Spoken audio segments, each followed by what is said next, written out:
Hello good morning everyone. आज चाहिँ म काठमाडौँ जान लाग्दैछु किनभने दसैँ तिहारको छुट्टी पनि त सकियो अनि सो रेडी भएर अलिअलि मेकअप सेकअप गरेर यहाँ आमाले चाहिँ रेडी गर्दै हुनुहुन्थ्यो।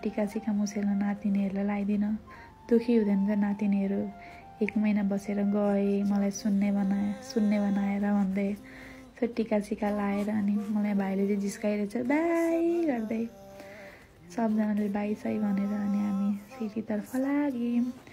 अनि एयरपोर्ट पनि आइहाल्यो। अनि त्यसपछि यो नयाँ एयरपोर्ट बन्दै रहेछ टर्मिनल विराटनगरमा चाहिँ हामीले बोर्डिङ पास लिएर अनि प्लेन चाहिँ फेरि 1 घन्टा डिले भएको रहेछ। बस्दा बल्ल प्लेन आयो अनि हामी लाग्यौँ प्लेनतर्फ। अनि आज चाहिँ प्लेनमा बसेको एकैछिनमा यति चाँडो उडाइहालेको थियो प्लेन। अनि हामीले यसो खाने कुरा पनि खायौँ। अनि आज त एकदम हुस्से लागेर केही पनि देखेको थिएन। बल्ल काठमाडौँ पुगेर ती जाडो थियो काठमाडौँमा। अनि मेरो साथीको सामान लिनु थियो अनि ऊ पनि आएको थियो सामान लिन। अनि त्यस पछाडि म ट्याक्सीमा लागेँ घरतर्फ।